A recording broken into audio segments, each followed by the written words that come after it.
Trying to launch a game or app only to be stopped by the Vcruntime140.dll.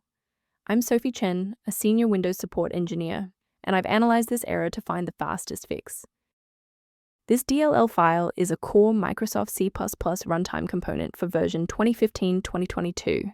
It provides the low-level functions required to execute applications built with Visual Studio, including memory copying and exception handling. Understanding the file's role is a great start. Now let's look at replacing it. This issue is commonly resolved by reinstalling Microsoft Visual C Redistributable. Download both x86 and x64 versions of the Visual C redistributables from Microsoft and install them. If the application still won't initialize, we need to shift our focus to how the Windows loader is interacting with the library. If your system has been running for an extended period, a reboot might be necessary to resync your background processes and clear any temporary locks on the Vcruntime140 file. To avoid losing your place during the restart, bookmark this page now, or hit the like button to save this video to your library for easy access later.